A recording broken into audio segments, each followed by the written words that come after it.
स्वागत है जीवित परमेश्वर की जीवित हजूरी में। थर्सडे मॉर्निंग इतने हजारों को इकट्ठा होते देख मैं हैरान हूं। God bless you all.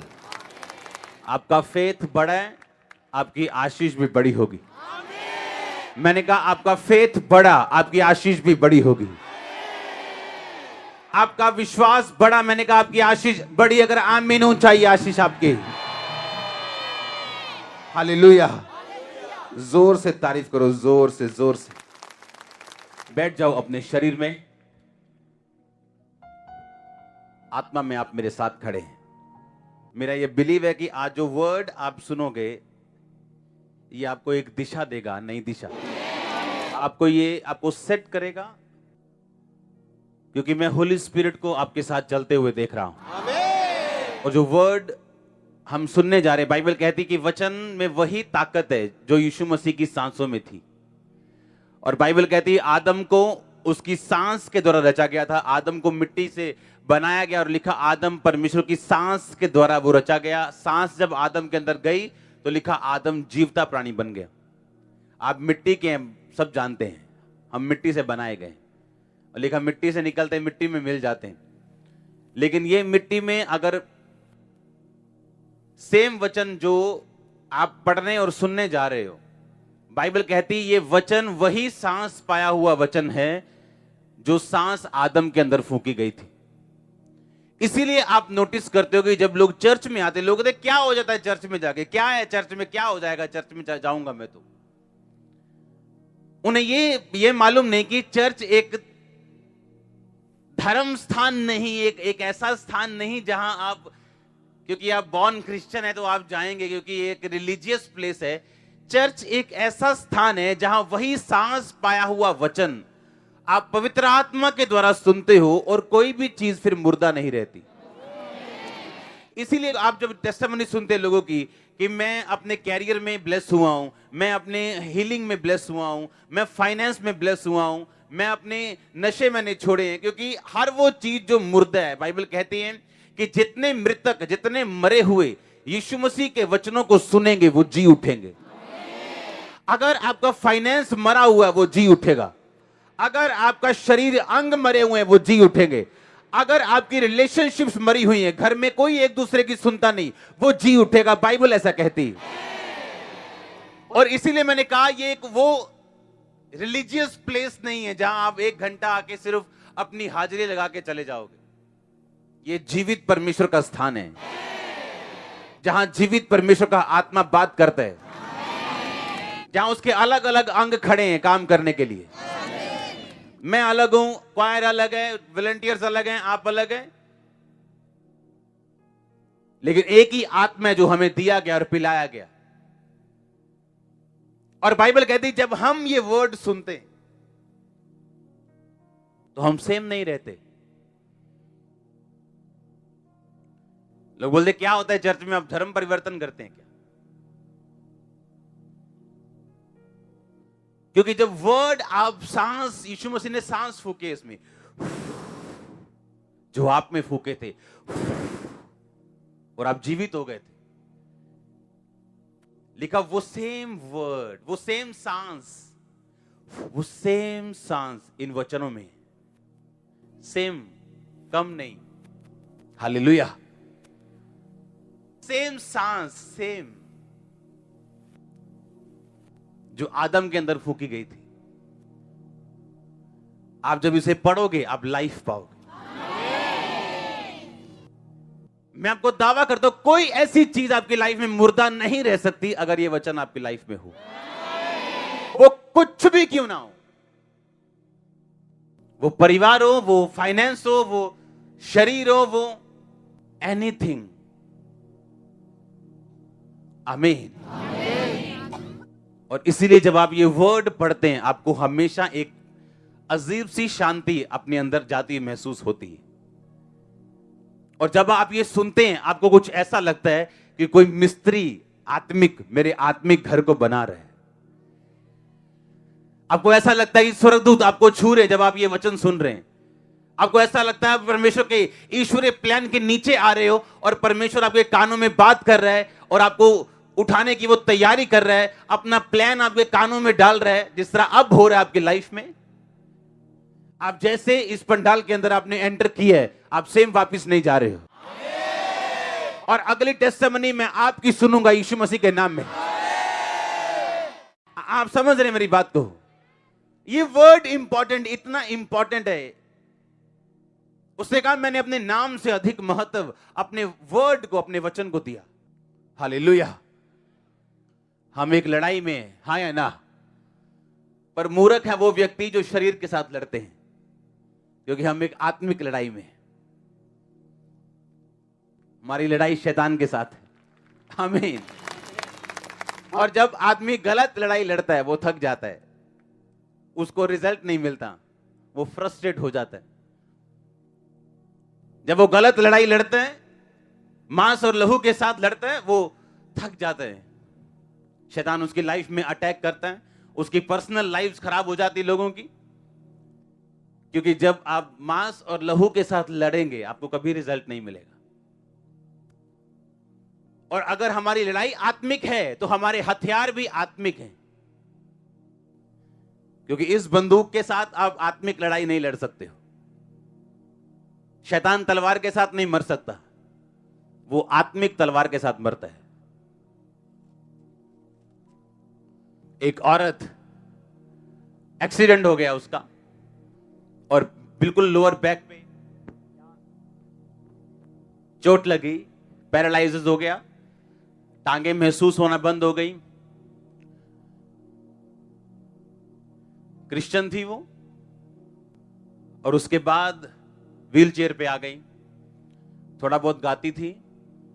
अब एक फैसला लेना था कि क्या गाऊं कि ना गाऊं, क्योंकि व्हील चेयर पे हूं। थोड़ी बहुत दर्द नहीं है कि छुपा लूं। फैसला किया कि नहीं, मैं गाऊंगी। व्हील चेयर पे गाना शुरू किया। उसकी रिकॉर्डिंग्स हैं व्हील चेयर पे गीत गाने की। 22 साल व्हील चेयर पे रही। उन्हीं 22 सालों में उसकी शादी हुई। एक पास्टर ने उसके साथ मैरिज करने के लिए हां बोली, ये जानते हुए कि वो व्हील चेयर पे और कभी नहीं उठेगी। बच्चे भी नेचुरल नहीं हुए, क्योंकि उसको महसूस नहीं कुछ होता था टांगों के नीचे, तो बच्चे भी सिजेरियन से हुए। और एक दिन अमेरिका में एक मीटिंग चल रही थी और परमेश्वर का दास प्रीच कर रहा था वहां पे, और वर्शिप के दौरान उसकी आंखें उस बंदे की ओर पड़ी जिसने साइड में व्हील चेयर रखी थी, और कोई लेडी उस पर बैठी थी। उसने कहा कौन है ये? क्या तुम्हारी वाइफ है? उसने कहा हाँ। और जब उस पर प्रार्थना हुई, 22 साल बाद उसने चलना शुरू किया। जब 22 साल बाद वो चली, उससे पूछा गया 22 साल कैसे थे? कहती आंसुओं से भरे थे, निराशा से भरे थे।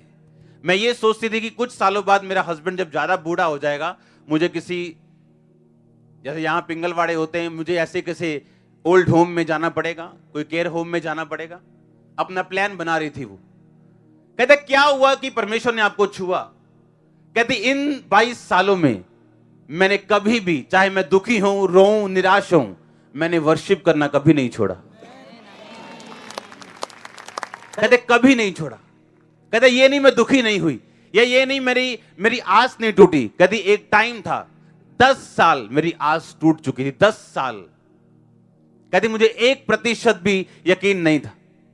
कहती अब ऐसा टाइम मेरी लाइफ में आ गया था कि हीलिंग मीटिंग के दौरान मैंने आगे जाके प्रार्थना करवानी बंद कर दी थी, क्योंकि जब उस पर प्रार्थना होती थी हीलिंग मीटिंग में, वो हील नहीं होती थी, और उसको शर्मिंदा होकर उसको उठाते थे, चलो चलो, वो चलती नहीं थी, फिर बैठ जाती थी। और कहती इतनी बार मेरे साथ हुआ कि मैंने प्रार्थना करवानी बंद कर दी थी। उस दिन कहते क्या हुआ? कहती मैं व्हील चेयर पे थी और मेरे सामने एक बेबी था, उसको किडनी की डिजीज थी, छोटा बच्चा था। और कहती मैं परमेश्वर रो के प्रार्थना कर रही थी कि परमेश्वर इस बच्चे का क्या कसूर है, तो इसको छू और चंगा कर। कहती मैं आंसुओं के साथ प्रार्थना कर रही थी बच्चे के लिए, और परमेश्वर के दास ने आवाज मारी, कौन है ये बंदा? साथ इसके कौन है? इसकी वाइफ है, इसको लेके आओ।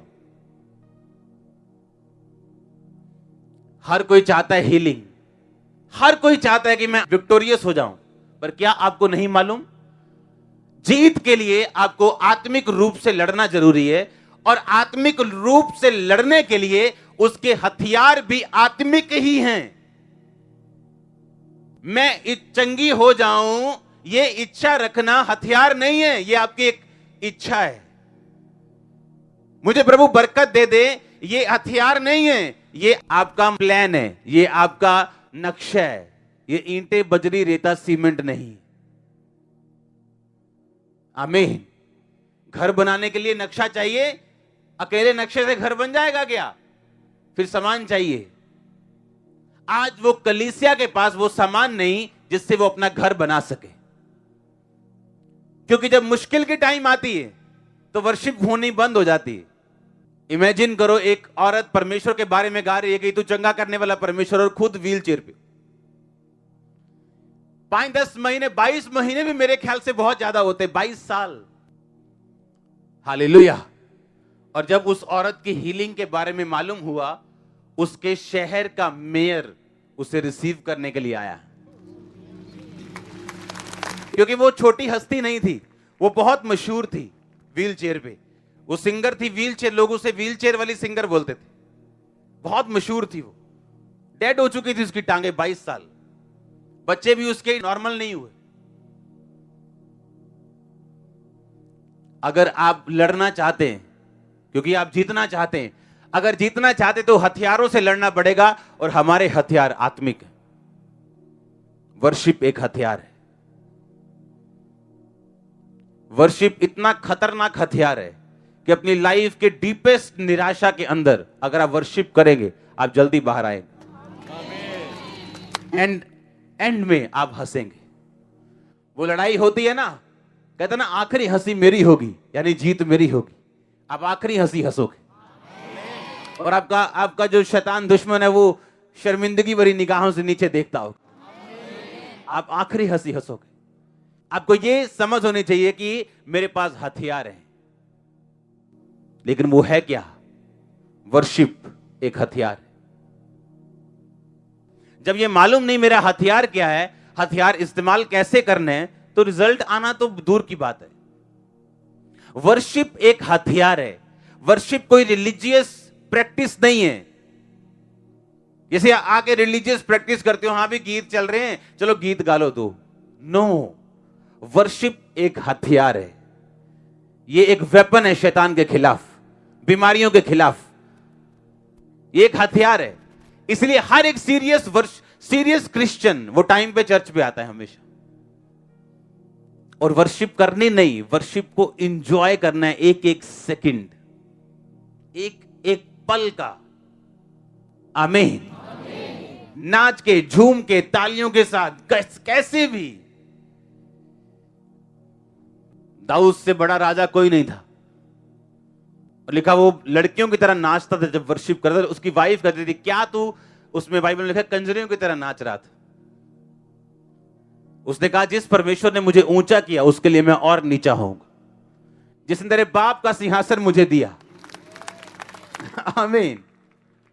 और हम सोचते हैं कि नहीं, मैं मोहल्ले का प्रधान हूं तो मैं ऐसे ऐसे डांस करूंगा तो क्या लोग सोचेंगे। और एक राजा कह रहा है कि मैं इतना नीचा बनूंगा ताकि खुदा मुझे और ऊंचा कर सके। मैंने देखा चर्चों में लोग वर्शिप नहीं करते, ताली नहीं बजाते, आराम से बैठते हैं। नाचना तो बहुत दूर की बात है। कभी हथियार आराम से देखा चलाते हुए, आराम से। कैसे चलता है हथियार? ऐसे चलाते तलवार क्या? शारीरिक तलवार क्या ऐसे चलाते हैं आराम से? ये कोई प्रॉप थोड़ी है जिससे डांस हो रहा है। उसी तरह से जो आत्मिक हथियार है, वर्शिप है, वो भी आप ऐसे नहीं कर सकते सोए सोए, अभी जागे हैं बस। क्योंकि ये एक क्या है? हथियार है। आमीन। यीशु मसीह को बोला, अब हमें प्रार्थना करना सिखा प्रभु। परमेश्वर ने कहा, जब प्रार्थना करो तो बोलो, हे हमारे बाप तू जो आसमान में, तेरा नाम। यानी जब प्रार्थना शुरू करो तो वर्शिप करो, कि तेरा नाम पाक माना जाए। यानी तो वर्शिप करो खुदाबंद की। उसके बाद अपनी प्रेयर रिक्वेस्ट बीच में रखो। एक सैंडविच बनाओ, एक बर्गर बनाना है वर्शिप का। थैंक्स गिविंग, बीच में प्रार्थना रखनी। अगर बर्गर की टिक्की ऊपर होगी और न्यूडल ऊपर होंगे अच्छा लगेगा? उसी तरह प्रभु को भी अच्छा नहीं लगता जब आप चर्च में आते ही बोलते हो प्रभु जी हाय आज जी चंगा कर दी प्रभु, आपने बर्गर की टिक्की ऊपर लगा दी, सैंडविच का आपने वो टमाटर ऊपर रख दिया और बुरा लग रहा है देखने में भी खाने में भी। कहता हे हमारे बाप तू जो आसमान में, तेरा नाम पाक माना जाए, तेरा राज्य आए, जैसे तेरी मर्जी। हाँ आसमान में क्या पूरी होती है, पड़ी है ना, धरती पर भी हो। और उसके बाद कहता मुझे माफ कर, प्रेयर रिक्वेस्ट पर्सनल, क्योंकि महिमा राज्य और पराक्रम सदा, फिर वर्शिप से शुरू, थैंक्स गिविंग से शुरू, बीच में पर्सनल रिक्वेस्ट, वर्शिप और थैंक्स गिविंग से बंद। ये है सही प्रार्थना। हथियार, राइटली लड़ना, सही तरीके के साथ लड़ना और जीतना। आमीन। कुछ तो फर्क है गोल्ड मेडल लाने में और 1 सेकंड से रह जाने में, कहीं तो टेक्निक का फर्क है, कुछ तो फर्क है ना। यही फर्क है आत्मिक तरीके से भी। जब हमें यह नहीं मालूम हमारे हथियार क्या है। एक वचन में पढ़ूंगा, प्रेरितों के काम, पंजाबी में जिसे बोलते हैं रसूलां दे करतब, इंग्लिश में एक्ट्स, प्रेरितों के काम 8 उसकी 26। फिर प्रभु के एक स्वर्गदूत ने फिलिप्पुस से कहा उठ और दक्षिण की ओर उस मार्ग पर जा जो यरूशलेम से गाजा को जाता है, यह रेगिस्तानी मार्ग है। वह उठकर चल दिया और देखो कूश देश का एक मनुष्य आ रहा था जो खोजा कुशियों की रानी कंदाके का मंत्री और खजांची था। वो आराधना करने को यरूशलेम आया था। अपने रथ पर वो बैठा हुआ था और यशाया भविष्यद्वक्ता की पुस्तक पढ़ता हुआ लौटा जा रहा था। तब आत्मा ने फिलिप्पुस से कहा निकट कर इसके साथ हो ले। फिलिप्पुस उसकी ओर दौड़ा और यशाया भविष्यद्वक्ता की पुस्तक पढ़ते हुए सुना और पूछा तू जो पढ़ रहा है क्या उसे समझता भी है? उसने कहा जब तक कोई मुझे ना समझाए मैं कैसे समझूं। और उसने फिलिप्पुस से विनती की कि वो चढ़कर उसके पास बैठे। पवित्र शास्त्र का वो अध्याय जो पढ़ रहा था वो ये था कि वह भेड़ के समान वध होने के लिए पहुंचाया गया और जैसा मेमना अपने ऊन कतरने वालों के सामने चुपचाप रहता है वैसे ही उसने भी अपना मुंह ना खोला। हालेलुया। 35 में लिखा फिर फिलिप्पुस ने अपना मुंह खोला और इसी शास्त्र से आरंभ करके उसे यीशु मसीह का सुसमाचार सुनाया। सब बोलो आमीन। 37 में आप अगर पढ़ेंगे तो उसने कहा मैं विश्वास करता हूं मुझे बपतिस्मा चाहिए। तो उन्होंने एक जगह लिखा बपतिस्मा लिया। जैसे ही बपतिस्मा लिया प्रभु का आत्मा फिलिप्पुस को उठा के लेके गया और फिर उसने खोजे ने उसे कभी ना देखा। 40 में लिखा फिलिप्पुस अशदोद में आ निकला और जब तक कैसरिया में ना पहुंचा नगर नगर सुसमाचार सुनाता गया। तारीफ करो इस वचन के लिए। उसने क्या कहा? कहता प्रभु के एक दूत ने फिलिप्पुस को उठाया फिजिकली, उससे बात की और कहा कि फलाने मार्ग में जा, एक रेगिस्तानी मार्ग है वहां पे जा और उसको बंदा जो तुझे मिलेगा उससे सुसमाचार सुना। लिखा वो खोजा था, कंदाके की रानी की खजांची मंत्री था, बड़ी ऊंची पोजीशन पे रहने वाला था। और जब फिलिप्पुस उसके साथ रथ के साथ दौड़ा तो उसने देखा कि वो पुस्तक पढ़ रहा है यशाया की, पर उसे समझ नहीं रहा। उसने कहा समझाऊं? हाँ समझाओ। जब समझाया तो यीशु मसीह के बारे में बताया। रास्ते में उसने बपतिस्मा लिया। जैसे ही बपतिस्मा लिया परमेश्वर का आत्मा फिलिप्पुस को फिर उठा के लेके गया और वो दूसरी जगह निकला और जब तक उस जगह नहीं पहुंचा तब तक रास्ते में नगर नगर सुसमाचार को वो सुनाता हुआ फिरा।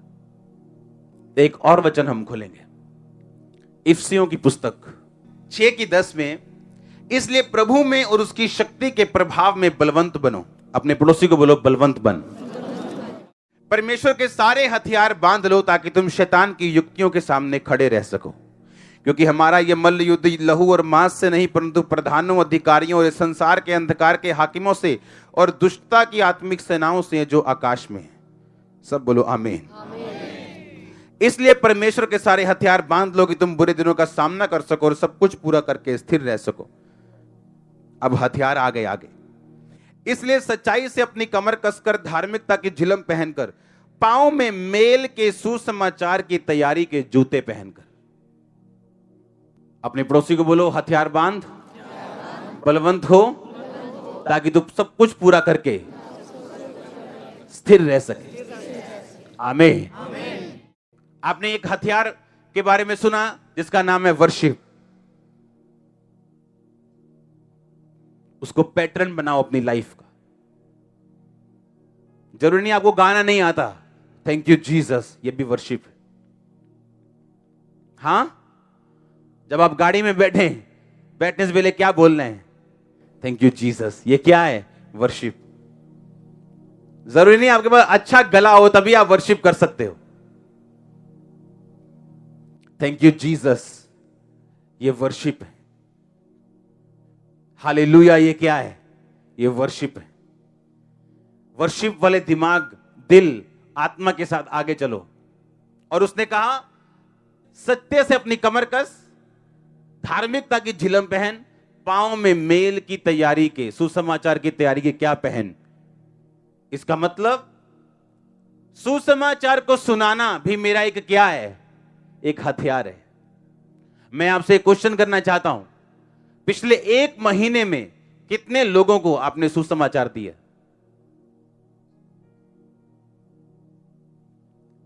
ऐसे आमने सामने कितने लोगों को आपने बचाया? परमेश्वर का एक दास कहता है सिर्फ प्रार्थना ही मत करो, उठो और उन लोगों तक पहुंचो जो अब तक यीशु मसीह में नहीं।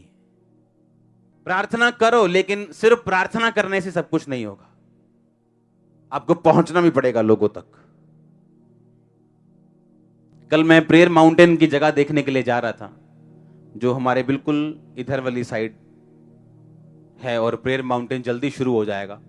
आप जहां जाके प्रार्थना कर पाएंगे पूरी ग्राउंड में, प्रेयर माउंटेन में, वो जल्दी शुरू हो जाएगा, ले लिया गया वो। सुनो ध्यान से, मैं वहां पे कल जा रहा था। मैंने जब रास्ते में वापस आया मैं, तो कुछ मैंने बच्चे देखे जो उनके पास कपड़े वगैरह नहीं थे झुग्गियों में, और मैं वहां पे चला गया। मैंने कहा मैं जाता हूं। तो मैंने जाके पहले पानी पुनी पिया, वहां बैठा मैं आराम से। तुम मसीह में हो? कहते हम सब मसीह में। अरे मैं हैरान हो गया। मैं कहा अच्छा आप सब मसीह में? कहते हम सब मसीह में। और 2-3 बहनें आई, बोला ये मसीह में नहीं। और आप यकीन करो, सिर्फ मेरे वहां जाने से और 2 बातें कहने से वो लेडी मसीह में है अभी 10 मिनट में। और ये चीज इंपॉर्टेंस बताती है विजिट की और आपके सुसमाचार सुनाने की। कितने लोगों के पास आप गए हो? कितने लोगों के पास आपने जाके बताया है? कितने लोगों को आपने सुसमाचार दी? क्योंकि ये एक वेपन है, ये एक हथियार है आपकी लाइफ के लिए भी। ये आपकी लाइफ का हथियार है। खुदावंद के लिए कुछ नहीं है, ये आपके लिए है सब कुछ। आप जब सुसमाचार किसी को दोगे और वो बंदा बचाया जाएगा, उसकी बरकत आपको मिलेगी, आपकी प्रेयर्स रिलीज होंगी, आपकी प्रेयर्स का उत्तर आएगा जब आप सुसमाचार किसी को देंगे। तो स्वर्गदूत ने स्पेशल उठा के क्या बोला कि जाओ और सुसमाचार दे, एक बंदा आ रहा है। और लिखा उसको सुसमाचार दिया गया, और वो जैसे ही पानी की जगह पहुंचा उसने कहा मैं बपतिस्मा लेना चाहता हूं। बपतिस्मा लिया, और जैसे ही बपतिस्मा लिया परमेश्वर ने कहा काम खत्म, निकल और दूसरी जगह जा। दूसरी जगह गया और लिखा जहां वो गया रास्ते में जितने गांव आते थे सबको वो सुसमाचार सुनाता हुआ गया। हालेलुया। लेकिन आज चर्च इतनी सेल्फिश लगती है कई बार कि उन्हें कोई मतलब नहीं है सुसमाचार देने से। उन्हें यह मतलब है कि मेरा केस कैसे सोल्व हो, मैं ले हैंड के नीचे कैसे जाऊं, मैं अपनी हीलिंग को आमीन बोल के कैसे ले लूं, बस मुझे बरकत कैसे मिले, मैं बहुत दुखी हूं। यही तो मैं बता रहा हूं। आपके दुखों से निकलने का तरीका यह है कि शैतान से बचो नहीं, उसे एक चपेट मारो जोर से सुसमाचार की। आमीन। अरे उसको पकड़ो, उसको उसने आपको तंग किया, अब लोगों को जाके उसको तंग करो। वो आपको पुश करना चाहता है, अब लोगों को जाओ मिलो और इस दुष्ट आत्मा को निकालो, उसके घर को खाली करो। ये है लड़ाई। ये लड़ाई नहीं है शैतान ने एक मारा और लम्बे पे आ गए, चलो जी खत्म। क्या हुआ, चर्च नहीं गए? और यार वीजा नहीं आया मेरा। चर्च नहीं गए और यार मेरे साथ ये हादसा हो गया। अगर हादसों से आप रुकेंगे, आप कभी कामयाब क्रिश्चियन नहीं होंगे। क्योंकि बाइबल कहती, परमेश्वर कहता है, जो धर्म के साथ जीवन बिताना चाहेंगे वो सताए जाएंगे। कहता तुम्हें कलेश से निकल के मेरे राज्य में प्रवेश करना पड़ेगा। आमीन। और इसीलिए मैं ये क्वेश्चन आपसे करता हूं, कितने लोगों को आपने बताया यीशु मसीह के बारे में इस महीने? कितने लोगों के पास आप गए हो? क्योंकि ये एक हथियार है, ये एक वेपन है शैतान के खिलाफ। आपका ये एक वेपन है, एक हथियार है। जब आप यीशु मसीह के बारे में लोगों को बताएंगे, ये वेपन है आपका, ये हथियार है आपका, और ये आपकी लाइफ को ब्लेस करेगा और आप ही को ये ऊपर करेगा और शैतान को निकालेगा। वर्शिप एक हथियार है। बाइबल पढ़ना, सच्चाई से अपनी कमर कसना, मतलब बाइबल को अपने दिमाग में भरना, एक हथियार है। धार्मिकता की झिलम यानी हार्ट को सुरक्षित रखना, जो मैंने दिमाग में भरा हुआ वचन उसे हार्ट में मेडिटेट करना, ये एक हथियार है। और उसके बाद पांव में मेल की तैयारी के, सुसमाचार की तैयारी के जूते पहनना, ये एक हथियार है। लेकिन आज चर्च क्या अपने हथियारों में है या नहीं? इस चर्च से रोज बसें भर के सुसमाचार सुनाने के लिए लेडीज जाती हैं। बताओ कितने लोग आप आए हो? हफ्ते में एक दिन या महीने में 2 दिन या 1 दिन मैं जाऊंगी उनके साथ। लाइफ इजी होगी अगर हम सेवा में होंगे तो। मैं आपको सच कह रहा हूं, सेवा में राइट सेवा करने वाले लोगों को वो आम दिक्कतें कभी नहीं आती जो आम लोगों को होती। उनकी प्रॉब्लम्स अलग होती, स्वीट वाली प्रॉब्लम्स, कि चर्च 1 की 2 हो गई है, लोग विरोध कर रहे हैं, ये स्वीट प्रॉब्लम है। आमीन। लेकिन वो आम दिक्कतें जिनसे आम लोग निकलते हैं, वो उनसे नहीं निकलते। हालेलुया। अगर लोगों के लिए आप छत बना रहे हो बहुत बड़ी, तो आप तो उस छत के नीचे पहले से ही हो, आप बच जाओगे। तो क्या मैं सुसमाचार सुनाने के लिए गया? मुझे क्वेश्चन अपने आप को करने की जरूरत है। अगर नहीं गया तो मैं कब जाऊंगा? अभी जो क्रिसमस आ रहा है, आपके पास बहाना है। क्रिसमस एक बहाना है अपने रिश्तेदारों के पास जाने का। वो आपको मना नहीं कर सकते, उनको मालूम है ये इनका मेन त्योहार है। हालेलुया। लेकिन आपको ये नहीं सोचना कि ये बंदा बदलेगा या नहीं बदलेगा, या आज मैंने प्रेयर नहीं की। आज आपने अगर प्रेयर नहीं की तो आप फिर भी यीशु मसीह की संतान हो। हां, और जब आप यीशु मसीह के बारे में बताएंगे तो कहीं ना कहीं वो बीज काम करेगा। आप समझ रहे कि नहीं? लेकिन जो मुख्य काम है चर्च का, सुसमाचार देना, अगर चर्च वो काम करेगी तो बची रहेगी। देखो, उसने उसको बैप्टाइज किया, उसके बाद परमेश्वर कहता अब निकलो और गांव में जाना है, और लिखा नगर नगर वो सुसमाचार सुनाता हुआ गया। और पौलुस भी यही कहता कि मेल की तैयारी यानी सुसमाचार की तैयारी के जूते जो हैं, यानी सुसमाचार सुनाना जो है, ये तुम्हारे लिए एक हथियार है। तुम किसी को बचा रहे हो, एक्चुअली ये हथियार है। आप जितना सुसमाचार देंगे, डेविल उतना वीक होगा आपकी लाइफ में। लिख के लगा लो अपने घर पे। जितना आप सुसमाचार दोगे, शैतान उतना कमजोर होगा। 100%। मेरी लाइफ में वो काम प्रेयर से नहीं हुआ जो काम सुसमाचार सुनाने से और सेवा करने से हुआ। क्रेजी हो जाना है सुसमाचार के लिए। घर घर देना है, पग पग पे देना है, हर वर्ड पे देना है यीशु मसीह के नाम में। और देखना आप बड़े बड़े लोगों को बचाने वाले हो। उसने कहा मैं तुम्हें मनुष्यों के मछुए बनाऊंगा। हालेलुया। कौन सा मछुआ? मनुष्य कहता, मनुष्य का मछुआ। हर बंदे को आप बहस करके नहीं ला सकते। किसी को हीलिंग की जरूरत है, किसी को डिलीवरेंस की जरूरत है। जब कोई मछली पकड़ने के लिए जाता है तो अपने कांटे में वो आटा लगाता है कि मगरमच्छ लगा देता है? हाँ, मछली को आप डरा के नहीं पकड़ते, उसको जो उसको चाहिए वो दे के पकड़ते। आमीन। आप लोगों को जाते नहीं कह सकते, ओए तू नरक जाना, तू वहां तेरी दारू की बोतल, नरक जाना तू नरक। आप उसे डरा नहीं सकते। हालेलुया। बाइबल कहती परमेश्वर की कृपा उसे मन फिराव को लेके जाएगी। जब वो कृपा देखेगा कि अच्छा ये काम हो रहे हैं, अच्छा परमेश्वर ये करता है, अच्छा। हालेलुया। आप किसी यंग को बोलोगे ए तू नरक जाएगा, उसने चल यार पा जाए तू। आप उसे डरा के नहीं, बोलो उसे यीशु मसीह की अच्छाइयों से लेके आ सकते हो। जब वो अच्छाइयां सीखते हैं, जब वो परमेश्वर के सुसमाचार के बारे में समझते हैं, फिर वो समझता है कि हां मुझे नरक नहीं जाना अब। हालेलुया। तो ये एक हथियार है, और मेरा ये विश्वास है कि ये वर्ड आपने जो सुना, अगर आपने लाइफ सेटल कर ली इन वचनों के ऊपर, आपकी टेस्टिमनी को बहुत जल्दी सुनूंगा। यस, बहुत जल्दी आपकी गवाही में सुनूंगा। आमीन। ऊंचा अनॉइंटिंग आपकी in the name of Jesus Christ. Hallelujah. आप तैयार हैं? कहता है चाहे किसी बहाने से, चाहे विरोध से, कहता है यीशु मसीह का सुसमाचार प्रचार हो रहा है कि नहीं हो रहा? तो आनंद मनाने वाली बात है ये।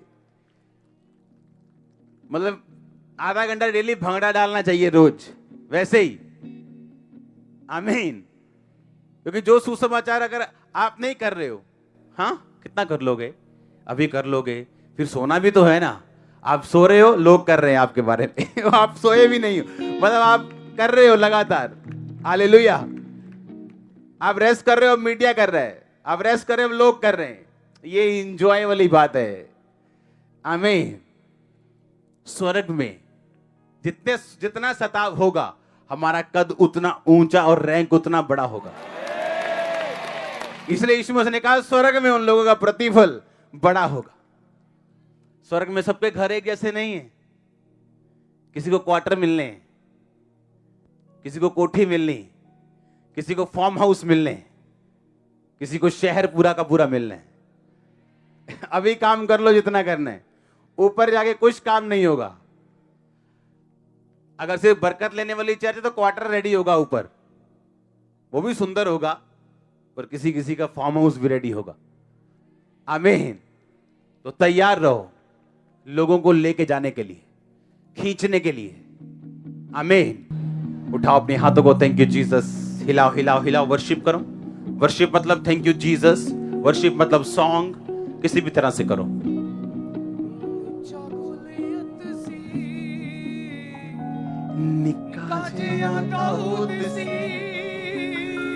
हालेलुया। तारीफ करो यीशु मसीह के लिए। परमेश्वर के वचनों को सुनने के लिए हमारे चैनल को सब्सक्राइब कीजिए और हमारी लेटेस्ट वीडियो सबसे पहले देखने के लिए बेल आइकन को प्रेस कीजिए।